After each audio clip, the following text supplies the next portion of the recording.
And again? Okay. Give me a call when you need to move the table. Okay. And if it doesn't fit in the Jeep, we can put it on my truck. I think Rick is gonna be here. Or Rick's gonna do I it. think Rick's gonna, He'll haul it. at 1 o'clock, he said. It was Oh. past 1. I haven't seen him. Darn dog. Are we on? Whenever you want. Is it rolling? Yeah. Well, let me talk about my grandparents on my father's side then. Fritz, known as Frederick Gunther, born in Germany in Heiderbach, which is in Schwabia. He was a brewer, master brewer in Germany. That was his education, his vocation. He was a family that had well, it's kind of a hotel. Post hotel. Post, yeah. Did they name their beers in those days? Not in Germany. They probably did. I don't know what they were, but his beers weren't named until after they got to this country. This post hotel or post house, if you will, was called Das Lamm, the Lamb, and they took in travelers and had the restaurant business. There's still Gunthers over there. His brothers and sisters are there. We found their graves in Heiderbach or outside of Heiderbach. And my grandmother came from Saxony, which is Schwerin. Is it Betsy? Mecklenburg-Schwerin. Mecklenburg-Schwerin, which is more northern Germany. The family story, and I don't know how accurate it is that she and her brother had to escape Germany during Bismarck's time because her brother ran a very liberal communist newspaper, which of course was critical of Bismarck. And so the word went out to pull the brother in, and she dressed as a boy, and she and her brother smuggled out of Germany and went to England, where she met my grandfather. And they were married, and he came to the United States alone, went to the Middle West, and then brought her over. They had 5 children, 4 boys and a girl, all of whom survived nicely into decent age. He set up a brewery with his brother, who followed him from Germany, in Sila Springs. I believe it's Indiana. They ended up in LaPorte, Indiana, in the event. And it was called Sila Springs beer. Later, they put together Gunther beer. Now, there's also a Gunther beer down around Maryland, but we don't think that that was the same Gunthers. We don't know.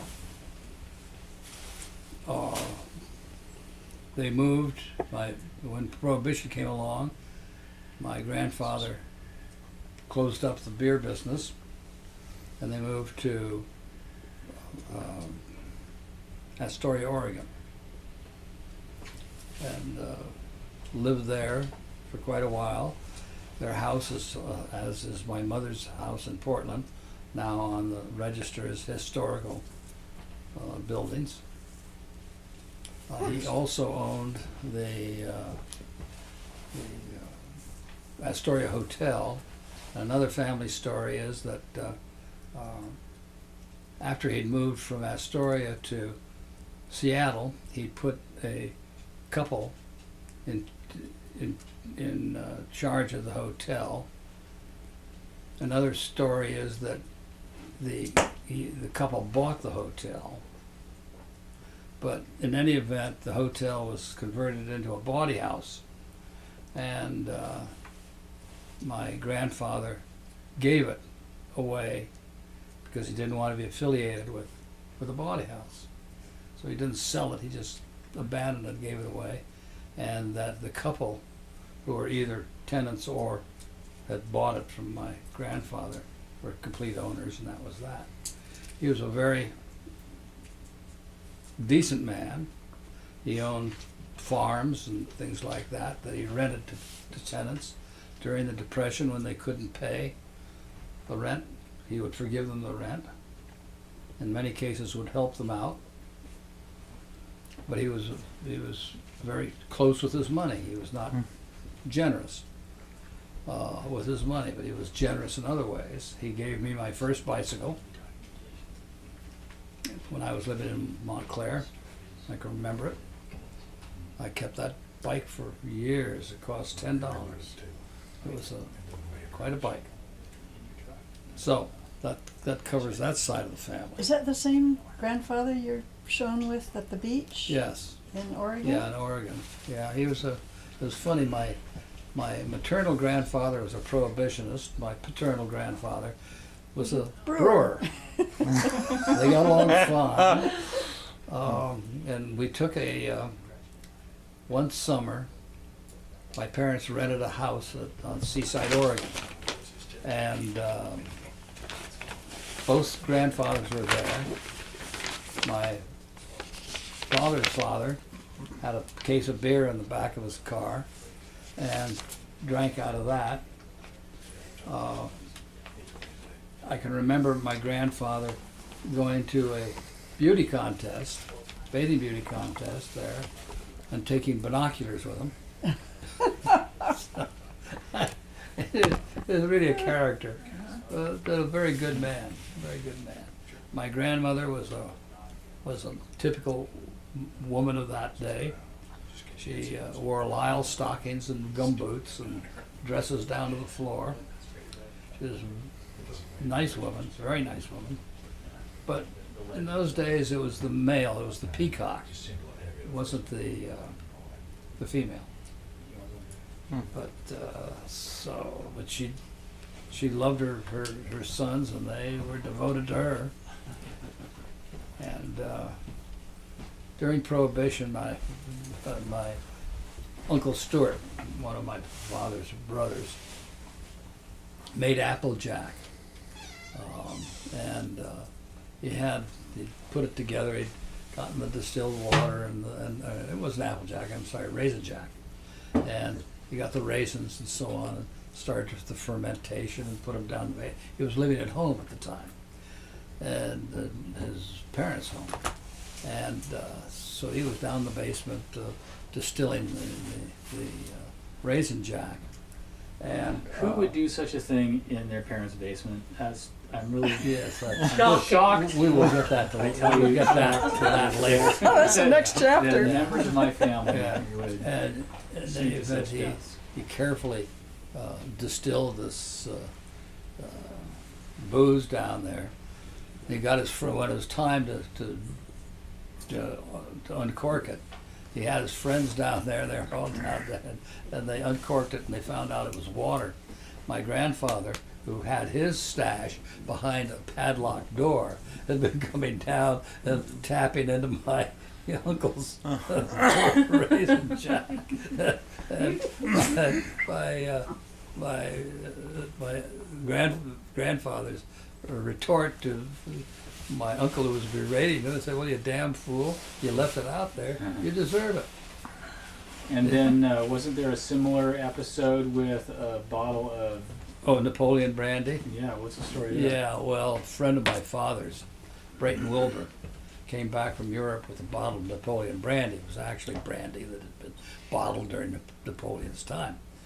And my father, we were living in Montclair. My father put it down in the cellar, with the rest of his stuff. And when Brayton was over, once considerably later, they decided to open the bottle, which they did and found out it was water.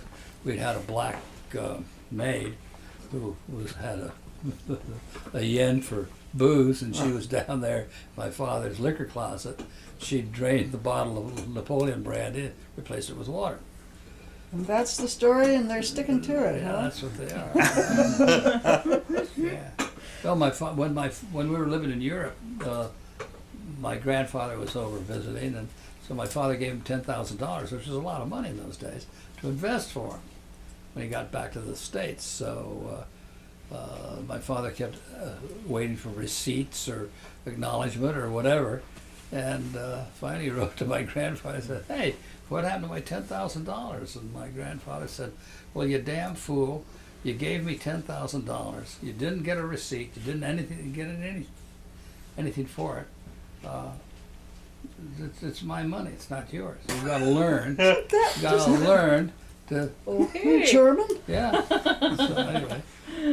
This is the same guy that swiped the Yeah, raisin jack? Yeah, but he's the same guy who would forgive the tenant farmer the rent because he couldn't make it. Times were tough.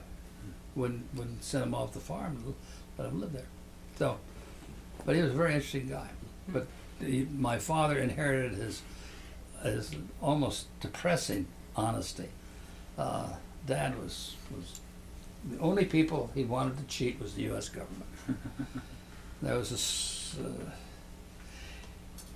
He was called in for an audit in New York, and tax audit. And this was many years ago, and he went in and had, I remember the name as being Nussbaum. Mrs. Nussbaum was the person who he had to talk to and have the audit with. And he found out that she had a son, was a stamp collector. Well, Dad was being in the import-export business, had every day had mail coming in by the bucket, and all had foreign stamps on it. So he told his secretary, every foreign stamp you get, you take off the envelope and save it. Next year, in those days he was audited every year. Next year he came in, Mrs. Nussbaum again, and they were going through the audit, and he had this bag, envelope, full of stamps, and he gave it to her and said, "Why don't you give these to your son?" And after that, Mrs. Nussbaum would just stamp his return go through. He just loved it. He loved to cheat on his taxes. It's the only thing in the world he'd cheat on, but he maybe didn't cheat. He maybe just walked very close to the line. Found every loophole. Yes, absolutely. You mentioned Brayton Wilbur, and when we drive over Highway 20, you'll see Wilbur Ellis. That's the Wilbur. There's a sign on Agricultural chemicals, Yeah, Yeah. that's right. Mhm. fertilizer. Yeah. Yeah. That's it. Yeah. Wow, that's huge. Well, that's a big company. Dad was, when Brayton died, he fell in a swimming pool, had a heart attack and fell into a swimming pool. And Dad literally ran Wilbur Ellis until such time as one of the boys could take it over. Herb Cain wrote. Yeah. Yeah, Herb an Cain is a insinuation at the columnist, time. a slug, and Scandal. gossip columnist in San Francisco. Wrote that Brayton Wilbur had financial problems and committed suicide, so to get the insurance. Drowned himself in his to Hillsborough get the pool. to get the insurance. And it's not, Yeah. None of it was Earned true. some enmity from the Wilson family. Huh? Yeah, and from the Gunther Yeah. family and a lot. Yeah, the people who would gossip with Wilburs, Herb yeah. Cain Wilbur's, I mean. Yeah. were people who liked to get their name in paper. Yeah, he was a bad guy. But anyway, yeah, Brayton was my father's best friend. They did very well together. Somebody go knock, knock, knock. Listen, we've got It's a bird. one, 2, 3, 4, Woodpecker. four guys to lift that. Oh, the table's already loaded in the truck. Oh, it is. It's really light, turns out. I don't know why we kept thinking it was so heavy, but it's not that heavy. So, Hey, so you we guys, can. why don't you come and kneel down behind the couch for just a second so you can get on camera Trish and I did that as we a can record. we had to do that. Come on, so we can introduce you to and have you as part of the record. Yeah.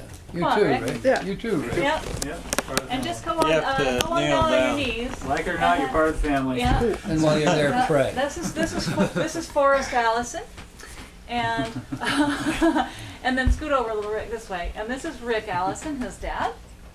His back hurts. His back hurts, and now his knees hurt too. Just the back, but it's going to be fun getting up. Yeah, and they live here on the island Mm-hmm. with us all, and Rick is of unbelievable use to us. Anytime anything happens, I call Rick, and he comes over and gives us a hand. And Forrest Saves us. is going to school here. He's now 14. 15. Oh, 15. It's almost 16 last year. Terrible. and say your school's name. Spring Street International School, private school here. And your height. 6 feet and a half inch. And your shoe size. Your favorite 14. color. But, The average flight velocity of an unladen swallow. So they're a great addition to the family. He's our only grandson, so he better do well. That's right. All of your hopes and dreams are invested in Yes. The him. entire Yes. family depends Yes, the on No whole pressure. family. Yeah. You're the single heir at the moment, and possibly the only one there will be. Oh, great.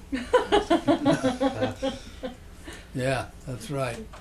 So Yes, so all of the history, the oral history, and It's all all of this coming history, it down to all you. comes down to you. Mhm. Well, don't count me out yet. All right, good. I'm glad to hear it. yeah, we've given up hope. Thanks, guys. So anyway, that takes care of the Gunther clan, as far as I know. What about your mom's parents? Well, they Yeah. came from Canada and lived in Portland for the rest of their lives. What made her father a prohibitionist? Just my mother's your father. mother's father. Yeah, he was a Scot. He was the Scots are either drunkards or prohibitionists, one of the two. Yes, And, Scott doesn't make you a prohibitionist. yeah, no. I say they're kind of a split thing. Was it he, real- he were- wasn't particularly godly. He just was against booze, Mm-hmm.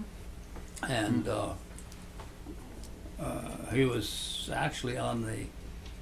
I heard on a radio program the names of the people who signed the prohibition petition for Oregon, and he was on there.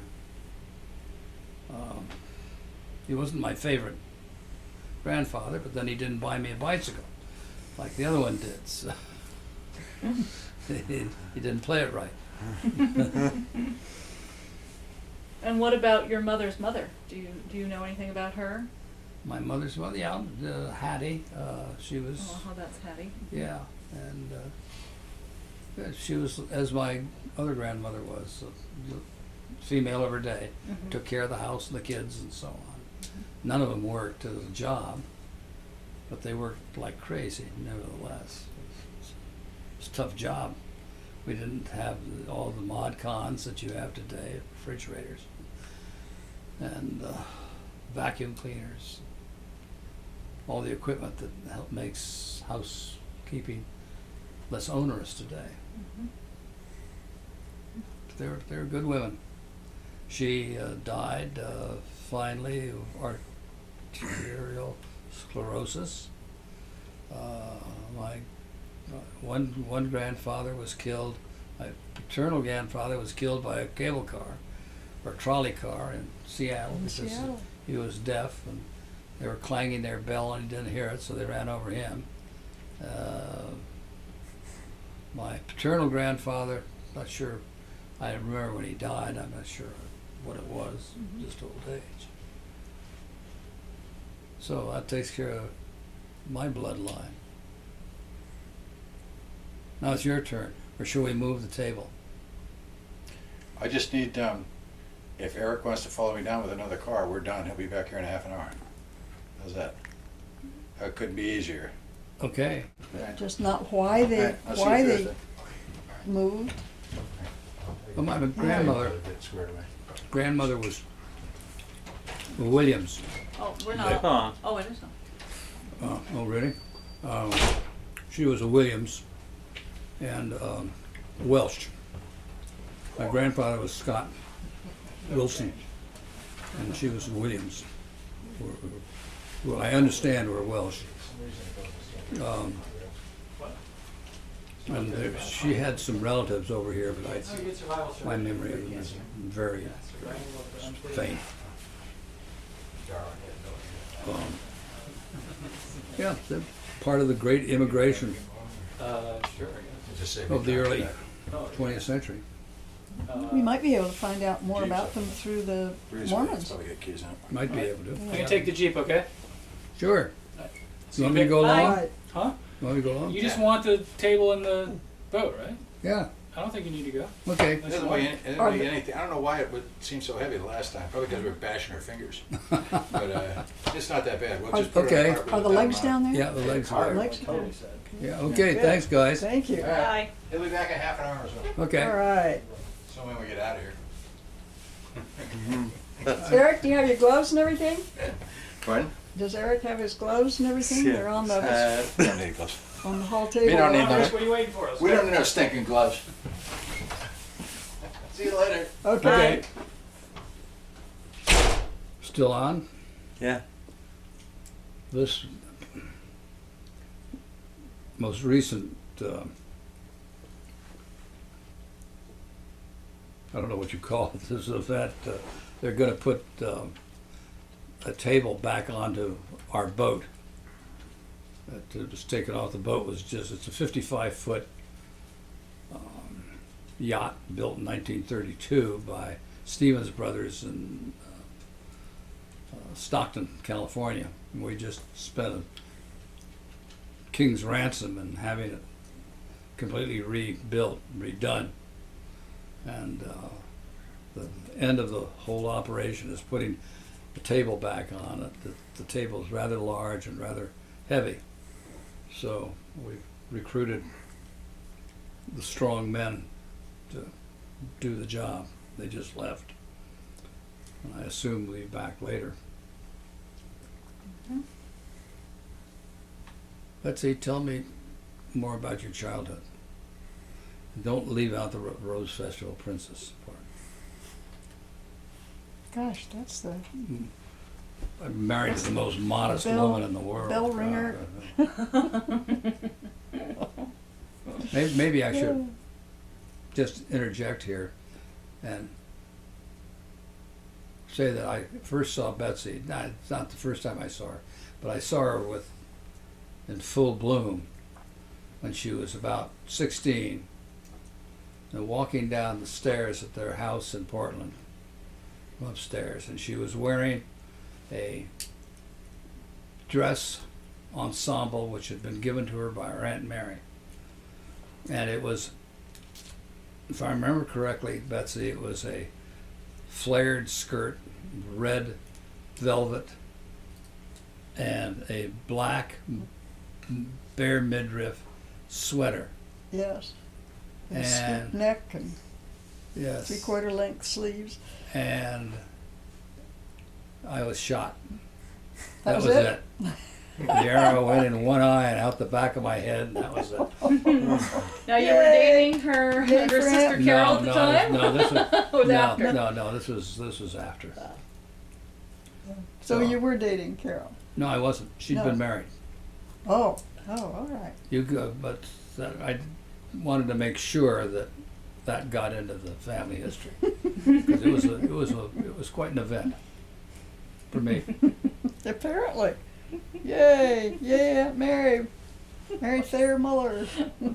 I just can't picture you wearing something risque like a bare midriff. No, isn't that remarkable?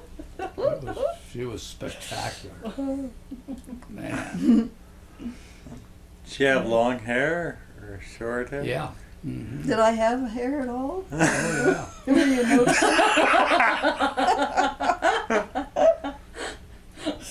Yeah, not all my glands were in eruption. But go ahead. Your childhood. Oh yeah. Well, it was in that same historic house in Portland, 6426 Southeast 34th Avenue in Portland, halfway between Reed College on one end, about 4 blocks away, and 5 or 6 blocks the other direction was Crystal Springs Creek. And now it's probably Crystal Springs Boulevard and been changed a lot, but the neighborhood was very pleasant, southeast Portland, and about 50 miles or so away from Mount Hood. That was easy to drive to. During the war, if Dad had enough stamps left over, gasoline stamps from the ration books, about once a month we could go to Mount Hood. But otherwise all the gas was used for his medical practice. What were you doing at Mount Hood?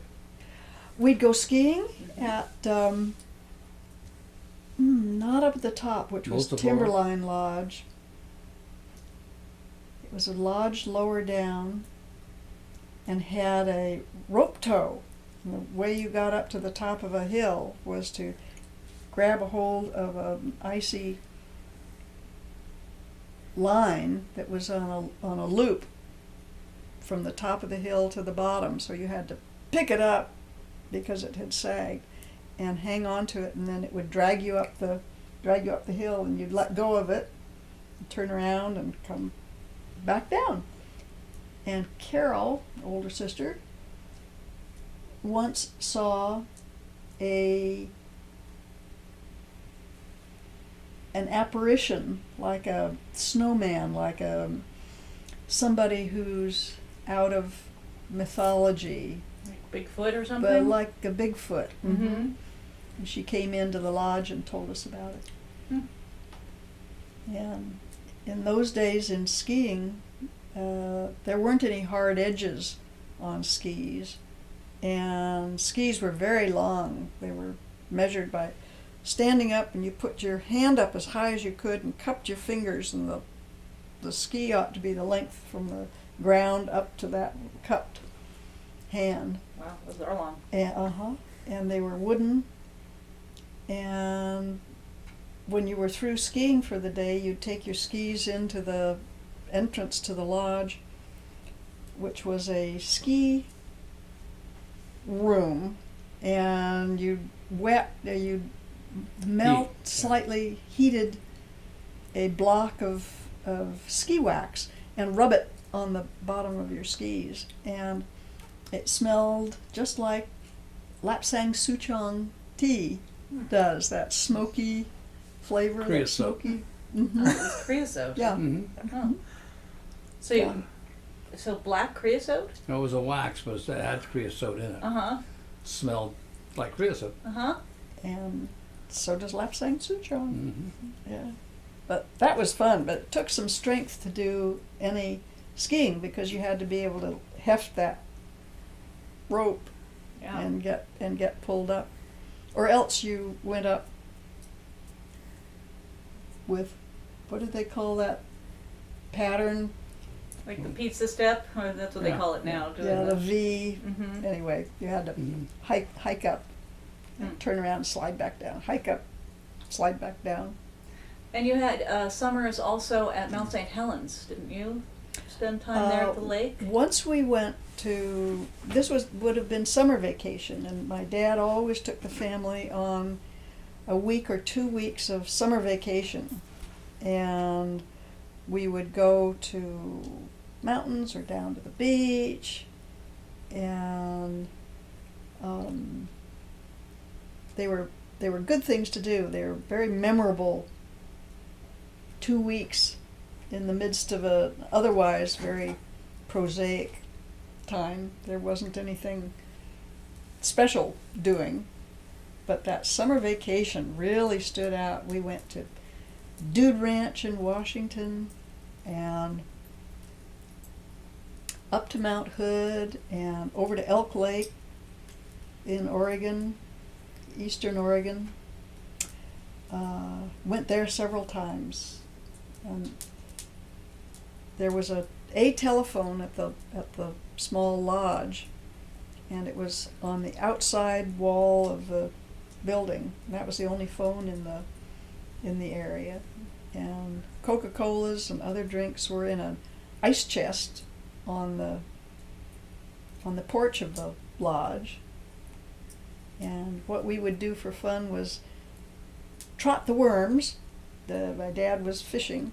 He had a rowboat with a little engine on the back that he kept in our garage in Portland in the off season, and took on these vacations where there was a lake and fishing to be done.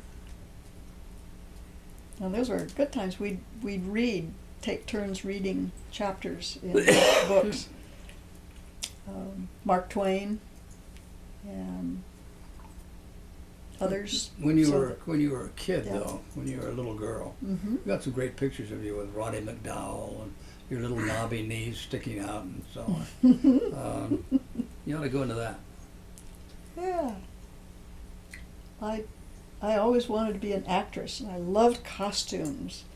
And we had a chance to go and see Roddy McDowell, who was quite a film star then. He was Child. child star, yes, quite. They were filming Thunderhead, Son of Flicka, out at the fairgrounds, and my mother, who was really good about taking her campfire girl places, took us all out to the fairgrounds to see Roddy McDowell and the horses, and when they were making the movie. And Mother found out that he and his mother were staying, that Roddy McDowell and his mother were staying at a hotel in downtown Portland. And so somehow somebody arranged that we could take the group of girls down there. And so we were in our middies and our uniforms, and we're gathered around Roddy McDowell, just in awe of him. And I have that picture.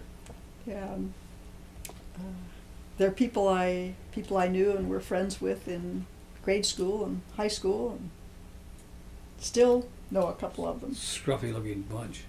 Mm-hmm. What's Yep. trotting the worms? Oh, trotting the worms. We would dig earthworms before going on these vacations. My dad had a metal can. One year it was a metal can, and he'd put dirt in it and grass and things and the earthworms. And then that can would be taken along on his fishing trips, and the worms would be sacrificed on hooks to be the bait.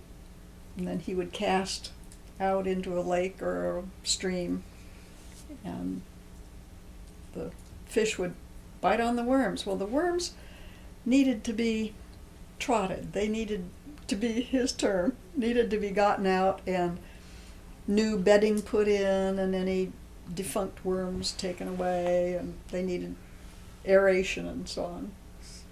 So that was trotting the So worms. it's That was- like exercising yes, exercising them and a horse. making or- their beds. yeah. And He was a very funny man. Oh, yes, Bill Thayer had Yeah. a lot of sense of humor. yes, he and did. Always was doing Yeah. little songs and puns, and Mm-hmm. yeah, he was fun. Yeah. Should have been Yeah. in vaudeville. You'd have Yeah. made a great vaudeville performer. Every morning at home, he tap danced his way down the front stairs to go from the bedroom floor down to the main floor. And he was always Full taking, of energy. yeah, he was Love always it. taking his false teeth out at the dinner table and doing math puppetry with them, and he was funny. Yeah, he was very fun. Yeah. A great sense of humor. He had 3 daughters. He would, I'm sure, love to have had a boy. He had down the basement in our house in Eastmoreland. He had a gun loading Yeah.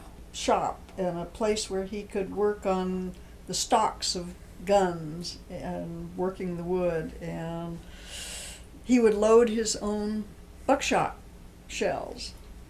He'd pick up the spent casings, the cardboard casings, and refill them and crimp them down. And We did it with bullets too. Made bullets, loaded his own ammunition. yeah, He was a killer. He liked to go out and shoot anything that moved. saved lives during the week and went Mhm. off on the weekends and Yeah, shot things. he never shot a game warden, but I'm sure he leveled on him a couple of times. Well, he yes. may have. And his sense of humor stayed with his duck shooting too. There was a song, Maresy Dotes and Dozy Dotes and Little Lambsy Divey, a duck'll eat ivy too, wouldn't you? Well, he made up a second verse to that. Oh, ducksy tweet and birdsy tweet and little Brant eats smartweed. A duck'll eat smartweed too, wouldn't you? He loved to play with words. Yeah, you Well, know. his father was a language professor at Lehigh. So Yeah.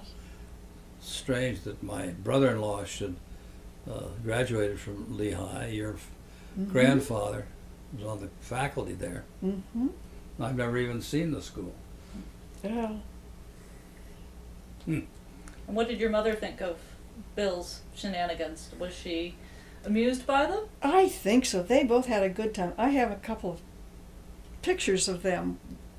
One was they were going to a costume party, and it was somebody's anniversary or something, and everybody was to come in dress-ups, and my father and mother dressed up as caveman and cavewoman, and they took a present for the person who was giving the party, and it was a set of towels. They were 3 of his office towels. One of them, Mother embroidered his'n on it, and the next one was her'n, and the next one was urine. So they both had a good time with the English language. Oh, dear. Well, he had specimens in the refrigerator. Yeah, if there was a urine specimen or something, you had to keep it chilled overnight in order to do something with it the next day. I don't know what. Yeah, end up in Specimens the in there. refrigerator. Yep. Betsy took well, tell him about the ear.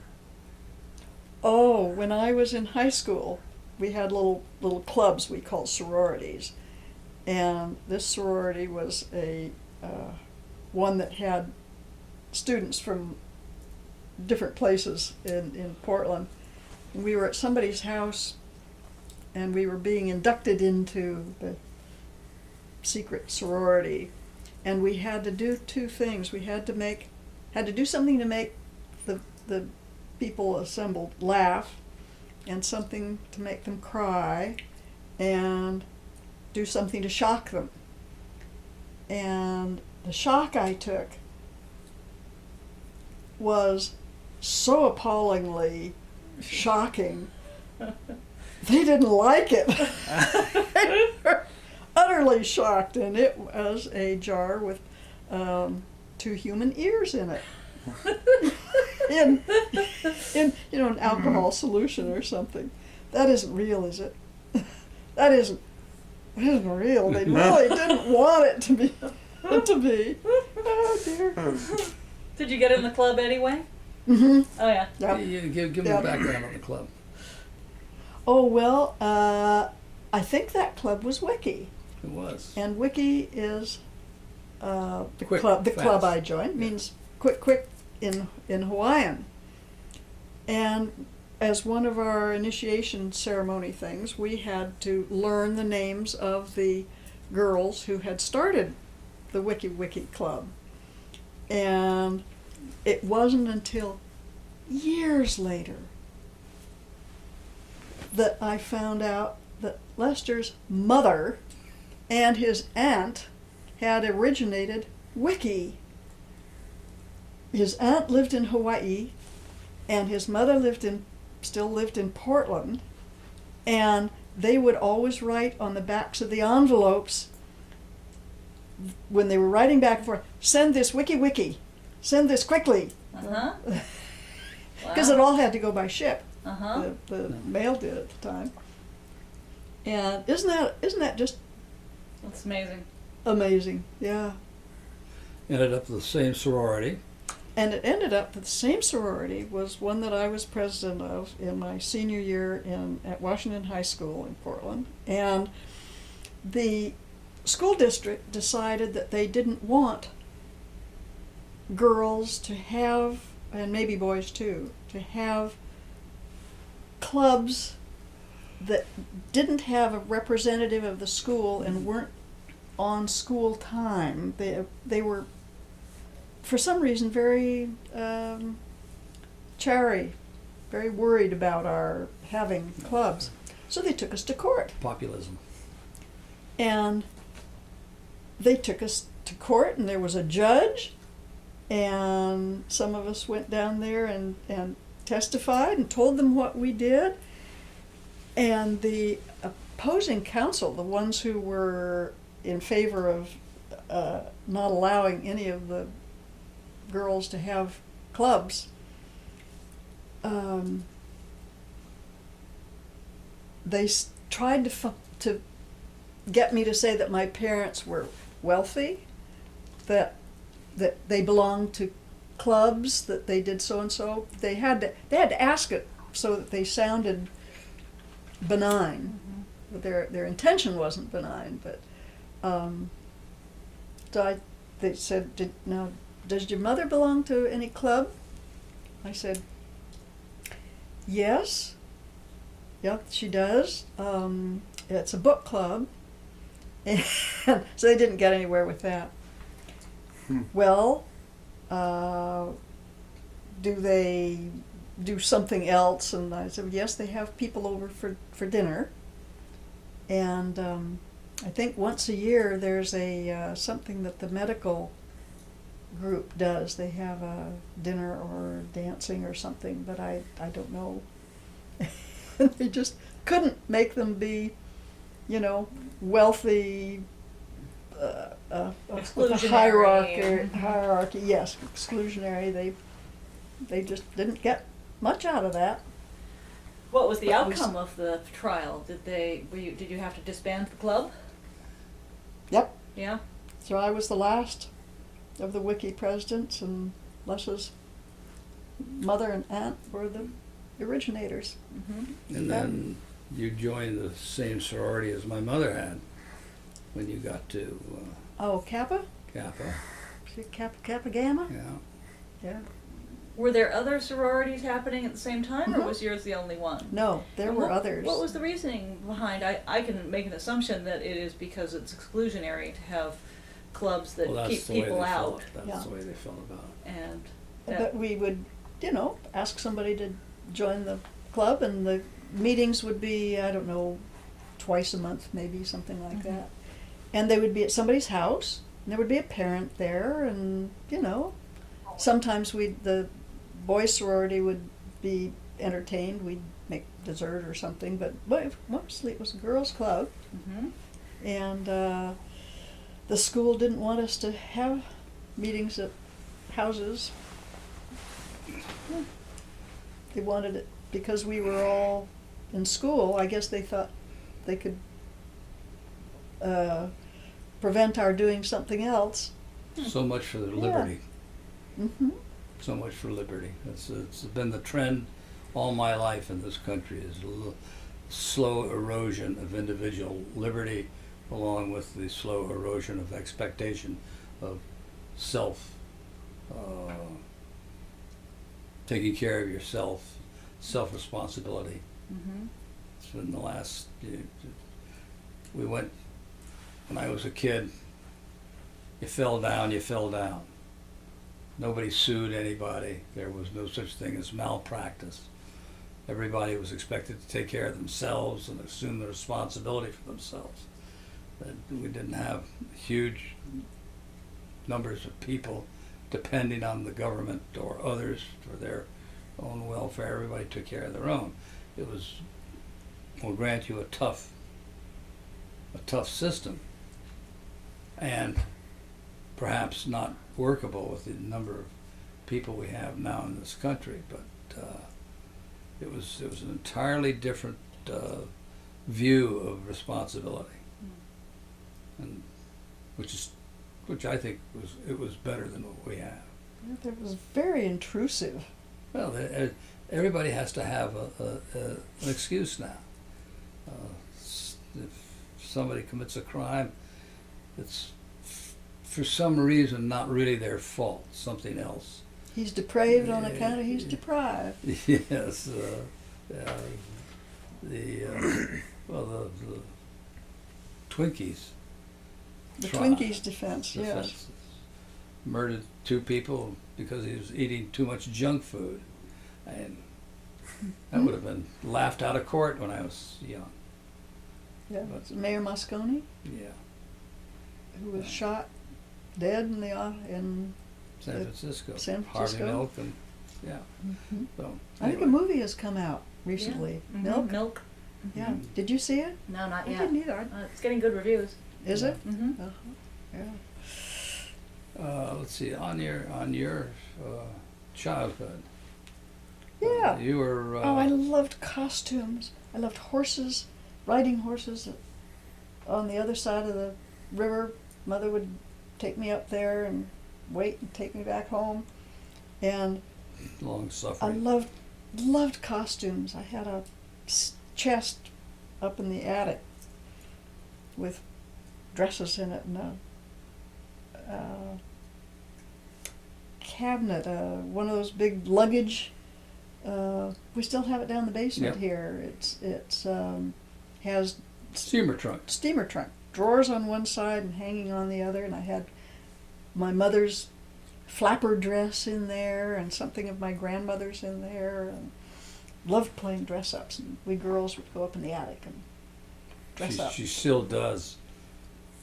And Carol asked me once, "How do you get to sleep so fast?" I said, "Well, I just lie there and think about costumes and go to sleep."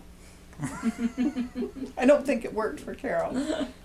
And then you did some costume design, didn't you, later on, or was? Oh, I took courses in it, Uh-huh. yeah, and did a little bit at the Civic Theater in Portland. Uh-huh.